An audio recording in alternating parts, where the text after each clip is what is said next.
All right, today we're going to start section 6.1. This is the set of rational numbers. And we're going to take a look at the beginning of every chapter, just about in this book. There's a good chunk of like vocab stuff. So this chapter is just the same. So to start with, a few pieces for us to remember. A fraction is any number of the form a over b, where the denominator b is not 0. And it is any number, like they can be square roots, they can be variables, right? Those are all considered fractions.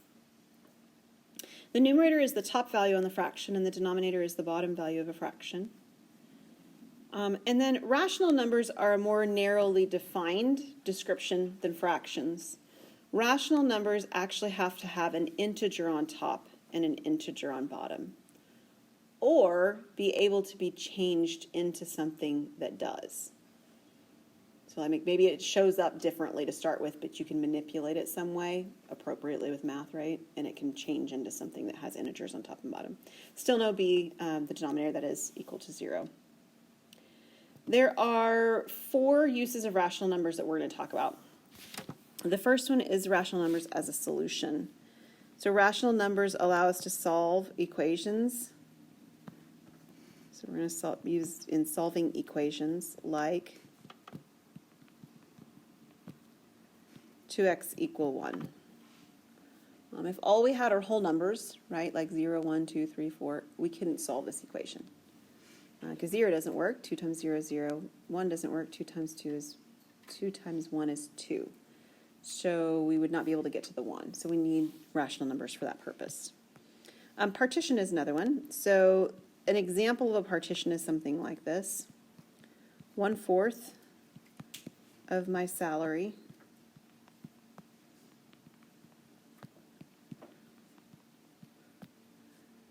I'm going to say pays for my eggs.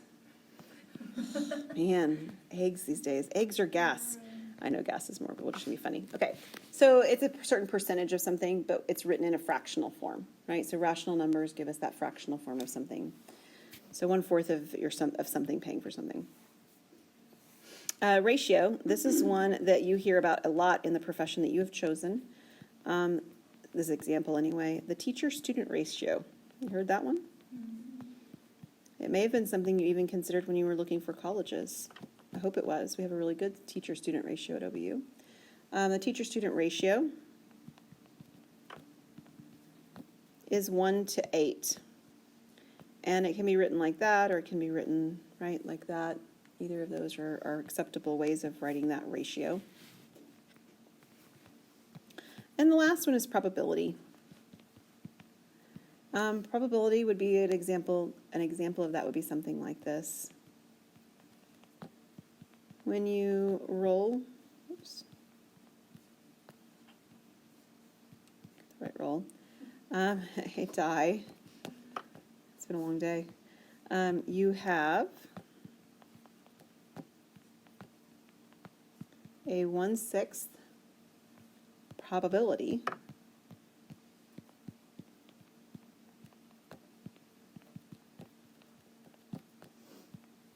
of rolling a 2.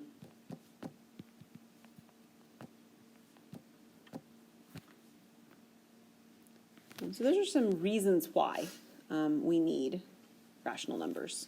They allow us to do these different things. Some of these we'll be talking about specifically in this chapter, chapter 6, but there's actually a whole chapter we're going to do on probability. That's chapter 9. So that's one that we won't be talking about for a while. There's also some different models for fractions, and just so you know, fractions show up really early in school these days. So my daughter's been bringing them home since kindergarten in some fashion or another. Not complicated things, but recognizing, being able to recognize what's going on with something. And she's working on equivalent fractions in 3rd grade right now, like making equivalent fractions with diagrams, not with math, like computations, but with diagrams. So this is early stuff that maybe you didn't realize, even some of your faces I could tell you didn't realize that this is happening so early now. So there are 4 questions here. I'd like to take just maybe 2 minutes or so for you to take a look at what you believe to be the fraction represented by the shaded region. So fill in your 4 that you think that you have. And then once you believe you have what you would suggest are your answers, I want you to turn to somebody nearby you and just compare notes. See if you think the same thing. And if not, see if one of you can reason why one's correct and one maybe is not correct.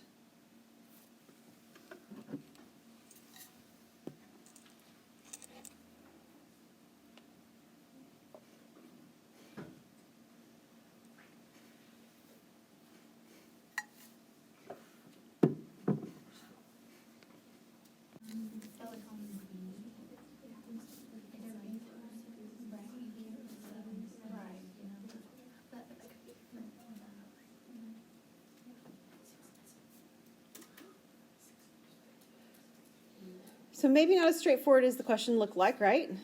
The diagrams are a little bit funny feeling. What did you get on the first one? 1/6. I agree. How did you think through it to get 1/6? If you were continue the vertical lines down, it would break it into 6 parts. Yes, and each of the parts are equal, right? Yeah, that's the goal. So you're right. That's a good way to think about it. So we want to create equal parts in some fashion so that we can actually make that comparison. One of those 6 equal parts is shaded in. So I heard this group in the middle talking about part B being a little bit different than that. It is, but it kind of also isn't. So what is the fraction represented for part B? 1/4. It is 1/4. Any idea why, Kate? Or I shouldn't say it that way, but how did you think about the why? Because those 3 parts are just equal to the 2 parts on the bottom. Like the top 3 are equal to the bottom 2. They are, and One of the 2 is equal to half of the 3. yes, here's my color. You can even think about doing this to it so that it removes the sort of frustration of it and writing it in that way. Because you're exactly right, Kate. One of those pieces, like the whole piece along the top, is exactly the same as the whole piece along the bottom. We can just refigure the sizes. That's not the only way to do the problem, however. You could also do this. I don't know that I'm going to be able to do a great job of it, but you could also refigure this pieces by doing them in different pieces like this to make them all equal. That would be another option, right? We made them tiny little pieces and end up with 3 out of 12, and 3 out of 12 is the same as 1/4. So that would be another way to sort of think through how to create equal boxes on this one. Different way, but another appropriate way. How about C?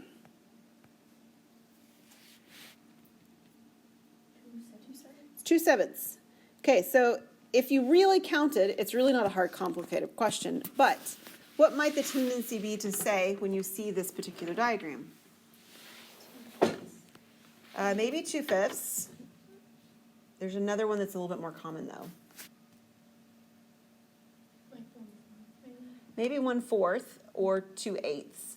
So part of the reason why this one is sort of misleading, at least a little bit in our brains, is because we're very familiar with pizzas and how pizzas are cut into 8 pieces.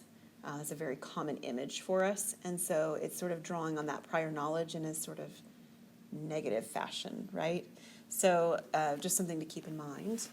D, what'd you get on D?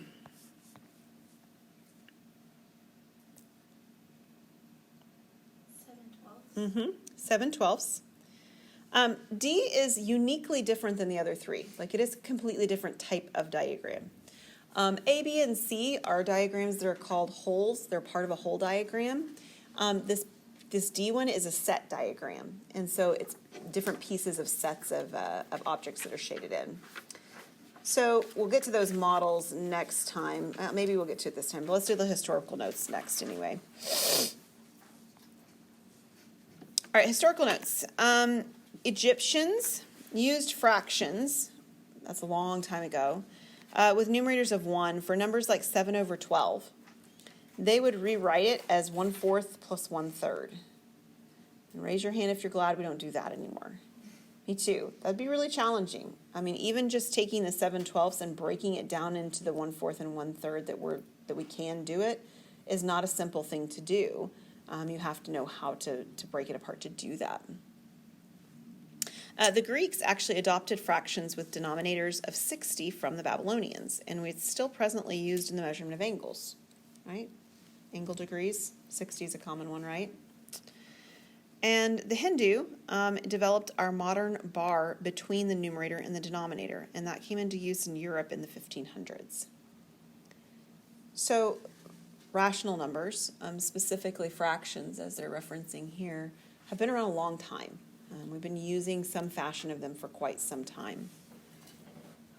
And I think this next slide can be our last one. The three models, there are three models for fractions that can be used. We've already seen two of these models. The first one we have seen is the area model.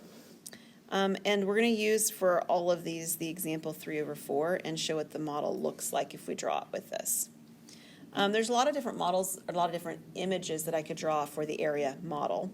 The one that is maybe the most common is a rectangle, and that's why it's describing it as such. So if I have a rectangle, I can divide it into, 4 equal pieces.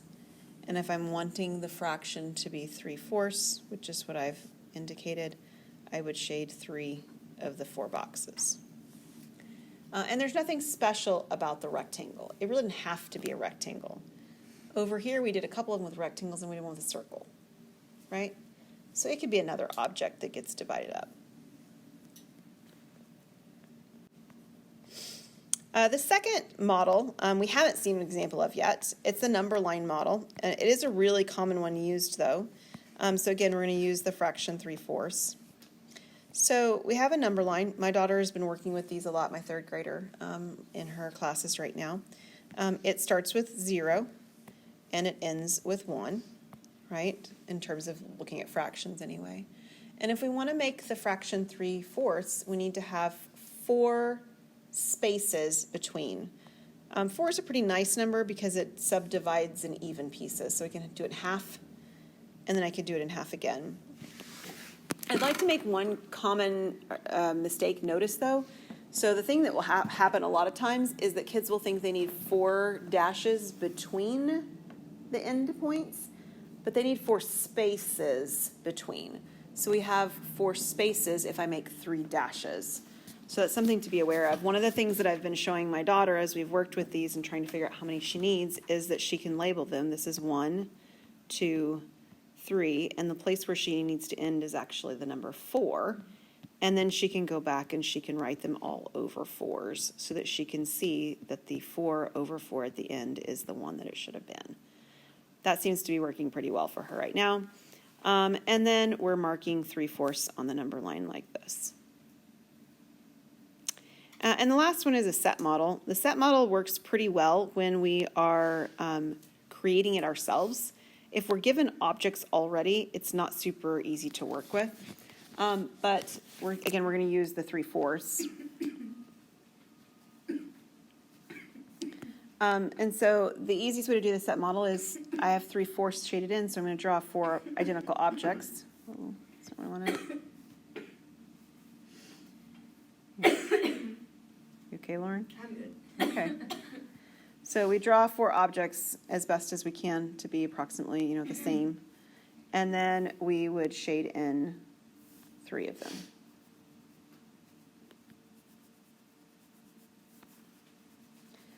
And it works well if we're drawing the picture from scratch.